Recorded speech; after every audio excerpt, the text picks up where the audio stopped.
Olá, pessoal! Viver em condomínio, né? É aquela coisa, um equilíbrio diário entre a nossa vida, o nosso espaço e as regras que valem para todo mundo. Mas olha, essas regras não são para limitar a gente. Pelo contrário, elas existem para proteger todo mundo. E é sobre isso que a gente vai conversar. A gente vai mergulhar na lei para entender direitinho os direitos e deveres que fazem a vida em comunidade funcionar bem. Vamos lá? E para a gente já começar a pensar, sabe quando dá algum problema no condomínio? Uma infiltração, uma rachadura, alguma coisa errada. A pergunta é, no fim das contas, quem é o verdadeiro responsável? Para quem a gente olha? É isso que a gente vai descobrir.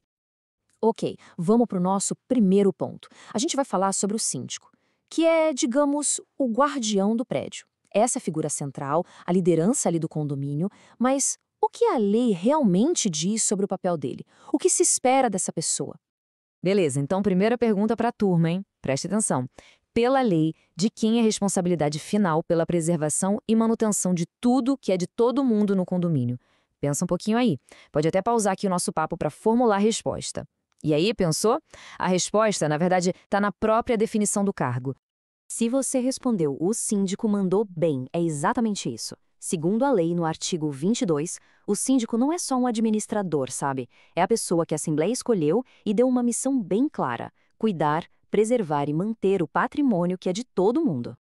Mas olha só, essa responsabilidade é pesada, não é brincadeira não. O síndico pode sim ser responsabilizado na justiça, tanto na área civil quanto na criminal, se ele for negligente, sabe, se deixar de fazer o que precisa ser feito. Qualquer prejuízo que acontecer por falta de manutenção, por exemplo, a conta pode cair para ele. E isso vale até para garantir que a obra no apartamento do vizinho não vai colocar ninguém em risco. E já que a gente tocou no assunto de obras, vamos entrar exatamente nisso agora. Porque a responsabilidade pela segurança do prédio não é só do síndico, não. Cada um de nós, cada morador, tem um papel super importante nisso. Então, vamos imaginar uma situação bem prática. Você vai fazer uma reforma no seu apartamento. O que a lei diz que o síndico é obrigado a pedir para você para garantir a segurança de todo mundo? Tenta fazer uma listinha aí dos itens que você acha que são necessários. Pausa aqui um minutinho e anota. Feito? Então vamos ver se você acertou? Olha aí a resposta, direto da fonte, do artigo 30. A lei é super clara.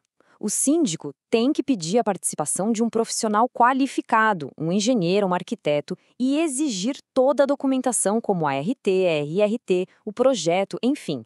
Não é um favor, viu? É uma obrigação dele para proteger o prédio todo. Para ficar mais fácil de guardar, a gente transformou a lei nesse checklist aqui. Se você está planejando uma reforma, anota aí. São esses os 4 passos que não dá para pular. O mais importante de tudo é entender o porquê disso. A sua obra, por mais simples que pareça, não pode colocar em risco a estrutura do prédio. E é esse checklist que garante isso para todo mundo. Ok, saindo um pouco das obras, vamos falar agora de um assunto que, nossa, costuma dar muita dor de cabeça em condomínio, né? Barulho. E o nosso direito sagrado ao sossego. Vamos para mais uma pergunta? Uma situação que, olha, quem nunca passou por isso? Seu vizinho está fazendo um barulho que está tirando sua paz. Qual é o seu direito fundamental nessa hora? Que nome a gente dá para isso? Pensa um pouco, pausa aqui se precisar. A resposta tem nome e sobrenome. É o direito de vizinhança. É isso que o artigo 33 garante. Ou seja, você tem o direito, por lei, de pedir para parar qualquer coisa que esteja prejudicando sua segurança, sua saúde ou, claro, seu sossego. É uma ferramenta poderosa para manter a boa convivência, né? Só que, como quase tudo na vida, tem o porém. O direito não é sempre preto no branco. O seu direito ao sossego é a regra geral, certo? Mas existe uma exceção. Ela acontece quando aquele barulho, aquela interferência é justificada por interesse público. Pensa, sei lá, numa obra do metrô passando na sua rua. É um transtorno, mas é por um bem maior. Só que mesmo nesse caso, a lei diz que quem está causando o problema tem que pagar uma indenização para quem está sendo prejudicado. Bom, para a gente fechar, vamos falar de umas situações um pouco mais drásticas. Daqueles casos em que o imóvel do vizinho representa um risco de verdade, um perigo iminente para a sua segurança. Imagina só que tenso. A casa do seu vizinho está com cara de que vai desabar e isso coloca o seu imóvel em risco. É uma emergência. A lei te dá algum poder nessa hora? O que dá para fazer? Pensa aí nas possibilidades, pausa aqui rapidinho. A resposta, gente, é bem forte. Segundo o artigo 35, você tem o direito de exigir do dono do imóvel vizinho uma atitude bem séria. Ou ele repara o prédio, ou ele demole. É isso mesmo. Demolição.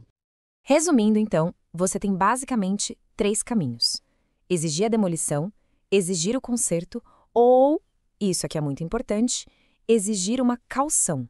O que é isso? É tipo uma garantia em dinheiro, sabe? Para cobrir qualquer dano que possa acontecer. São ferramentas que a lei dá para a gente se proteger antes que o pior aconteça. No fim das contas, o que a gente vê com tudo isso, que a lei do condomínio não é só um monte de regra chata e burocrática. Pelo contrário, é um sistema todo pensado para proteger o que a gente tem de mais valioso ali, nossa segurança, nossa paz e nosso patrimônio.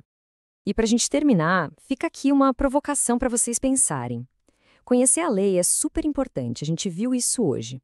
Mas será que só a lei resolve tudo? A harmonia de verdade no condomínio, ela vem da lei ou do bom senso de cada um? Fica aí a reflexão. A gente se vê na próxima.